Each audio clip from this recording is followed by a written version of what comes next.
peradaban Islam masa Daulah Utsmani. Kebangkitan Daulah Utsmani diprakarsai oleh Muhammad I. Kemenangan Timur Leng atas Daulah Utsmani meninggalkan luka yang sangat mendalam. Ditambah perselisihan antar saudara di dalam keluarga Utsmani. Berkat kecerdikan yang dikaruniakan oleh Allah Subhanahu wa Ta'ala kepadanya, Muhammad I berhasil meredam perselisihan putra-putra Bayazid. Bisa dikatakan bahwa Muhammad I adalah pendiri Daulah Utsmani periode kedua setelah membawa bangsanya berjuang kembali meraih kejayaannya. Di antara para penguasaan Daulah Turki Utsmani yang membawa kejayaan: 1. Muhammad I 817 sampai 824 Hijriah atau 1403 sampai 1421 Masehi. Muhammad I adalah putra bungsu dari Bayazid. Setelah berkuasa menggantikan ayahnya, ia mulai menyusun kekuatan kembali dan memulihkan keadaan Turki Utsmani dari upaya memecah belah yang dilakukan oleh Timur Leng. Strategi Muhammad I adalah menjalin hubungan diplomatik dengan para penguasa Bizantium dan Venesia dengan maksud agar kedua negeri ini tidak mengganggu kerja utamanya, yaitu mendamaikan kekhalifahan Utsmani. Sultan Muhammad I adalah sosok yang sangat cinta kedamaian dan ilmu pengetahuan, mencintai fuqaha, termasuk alasan memindahkan ibu kota dari Adrianople ke Busra, karena Busra sering juga disebut sebagai kota para fuqaha. Sultan Muhammad I hadir pada waktu yang tepat, di saat rakyat mendapat seorang penguasa yang sesuai dengan harapan, namun Allah Subhanahu wa Ta'ala berkehendak lain. Pada tahun 824 Hijriah atau 1421 Masehi, Murad II 824 sampai 855 Hijriah atau 1421 sampai 1451 Masehi. Murad II menggantikan ayahandanya Muhammad I pada usia yang masih 18 tahun. Dia dikenal sebagai penyair dan orang yang mencintai ulama. Cita-cita Sultan Murad II adalah melanjutkan usaha perjuangan Muhammad I. Prioritas utama perjuangannya adalah merangkul kembali daerah-daerah yang terlepas dari Daulah Utsmani sebelumnya, yaitu daerah Asia Kecil, Saloniki, Albania, Palak, dan Hongaria. Sultan Murad II membuat istana penguasa bernuansa akademis. Hal tersebut dilakukan agar kelihatan keilmuan serta berkembang pada zamannya. Dia mengirimkan sejumlah uang untuk kesejahteraan penduduk Mekah, Madinah, dan Baitul Maqdis sebanyak 3.500 dinar setiap tahunnya. Sultan Murad II menghembuskan nafas terakhir pada tanggal 16 Muharram 855 Hijriah bertepatan dengan tanggal 18 Februari 1451 Masehi di Adrianople menjelang usia 47, dan sesuai wafatnya kemudian dimakamkan pada hari Jumat di samping Masjid Jami Muradiyah di Bursa.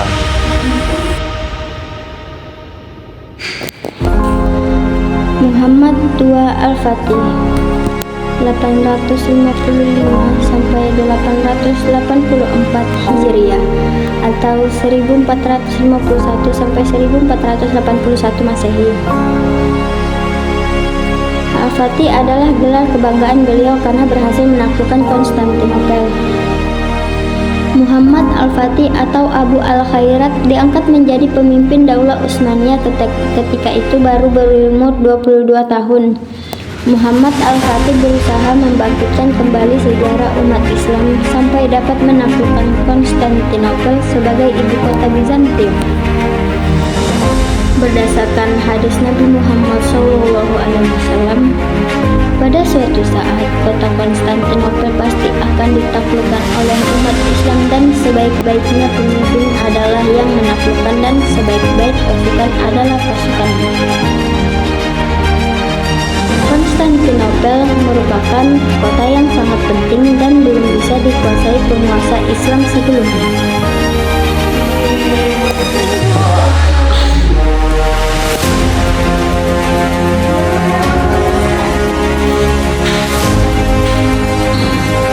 Muhammad II Al-Fatih berhasil menguasai Konstantinopel dengan perencanaan dan persiapan yang matang dan juga strategi yang baik.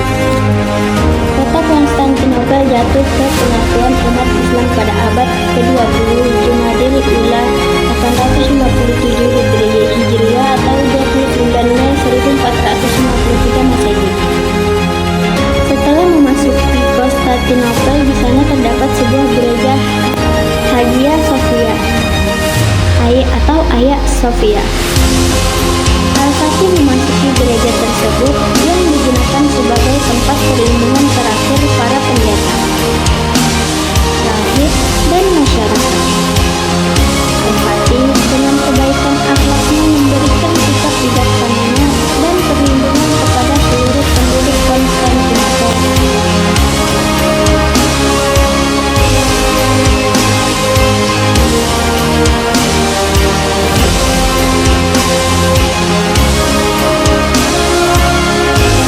Bayazid II 884 sampai 918 Hijriah atau 1481 sampai 1512 menggantikan kedudukan ayahnya Bayazid II, penguasa yang tidak terlalu kuat. Pada masanya terjadi perselisihan dengan saudaranya yaitu Jem yang diikuti juga oleh pengikut Jem. Ketidakharmonisan ini sedikit banyak berpengaruh terhadap kondisi masyarakat yang sebelumnya dinamis. Bayazid II sangat perhatian terhadap pembangunan dan sarana umum, tak kaya zawiyah, tempat berkhalwat para sufi, kesejahteraan para guru atau pengajar juga sangat diperhatikan. Sultan dikenal sebagai orang yang mencintai penduduk dua kota suci, Mekah dan Madinah. Pada tanggal 18 Safar 918 Hijriah atau 25 April 1512 Masehi, Sultan Bayazid II menyerahkan estafet kepemimpinannya kepada Sultan Salim I. Sultan Bayazid II meninggal dalam perjalanan ke Daimutika. Jenazahnya kemudian dibawa ke Istanbul dan dikuburkan di dekat Masjid Jami yang dibangunnya. Sultan Sulaiman Al-Qanuni. Sultan Sulaiman Al-Qanuni wafat pada tanggal 5 September 1566 Masehi. Hari itu adalah hari yang penuh duka cita. Umat Islam merasakan kesedihan dan kehilangan yang sangat mendalam. Sulaiman Al-Qanuni melakukan pembangunan yang fenomenal. Pembangunan Masjid Sulaiman 81, Masjid Jami 25, Masjid Kecil 55, Madrasah 7, Asrama Pelajar 5, 2 Takiyah, tempat pemberian makan fakir miskin 7, Jembatan 33, Istana 18, Pesanggarahan 5, Museum dan 33 pemandian umum. Daulah Umayyah pada saat itu telah menjadi kekuatan yang disegani di dunia. Penaklukan yang dilakukan Sulaiman Al-Qanuni menyebabkan Kesultanan menguasai kota-kota besar Islam seperti Makkah, Madinah, Yerusalem, Damaskus, dan Baghdad. Sebagian besar di bagian besar Afrika Utara. Bagiannya juga pemerintahan pada masa Sulaiman Al-Qanuni merupakan representasi puncak kejayaan politik Daulah Utsmani dan puncak keemasan pemerintah Utsmani yang menjangkau sampai 3 benua.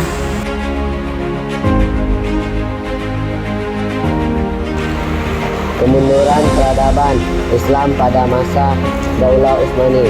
Mundurnya Daulah Utsmani ditandai dengan kebangkitan bangsa Barat atau Eropa. Hal ini disebabkan karena lemahnya penguasa Daulah Utsmani dan lemahnya sistem pemerintahan. Pasukan Inkisyariah juga berpengaruh terhadap kekacauan yang timbul pada saat itu. Era kemunduran Daulah Utsmani dimulai pada periode Salim I, Murad III, Muhammad III, Ahmad I, Mustafa I, Utsman II, Murad IV, Ibrahim I, Muhammad IV, Sulaiman II, Ahmad II, hingga masa terakhir kekuasaan Abdul Hamid II. Runtuhnya Daulah Utsmani setidaknya disebabkan oleh faktor-faktor sebagai berikut. Yang pertama, kondisi pemerintahan yang lemah dan kemerosotan akhlak para pemimpin Daulah Utsmani. Kemunduran Daulah Utsmani dimulai ketika para pemimpin dijangkit penyakit yang menyerang bangsa-bangsa sebelumnya. Cinta dunia, pola hidup mewah, berfoya-foya, sikap iri hati, saling membenci, dan banyak perilaku zalim dari penguasa. Banyak masyarakat yang berlena dengan gemerlap dunia. Namun, banyak juga yang merana dan terbelenggu dalam jurang kemiskinan. Sehingga lambat laun, banyak yang meninggalkan nilai-nilai agama dan sosial. Yang kedua, karena melemahnya kekuatan militer dan serangan dari bangsa Eropa. Sebelum terjadinya Perang Dunia I yang mengakhiri Daulah Utsmani, banyak terjadi upaya penyerangan dari raja-raja Eropa. Hal ini sudah dimulai sejak akhir zaman abad ke-16 Masehi.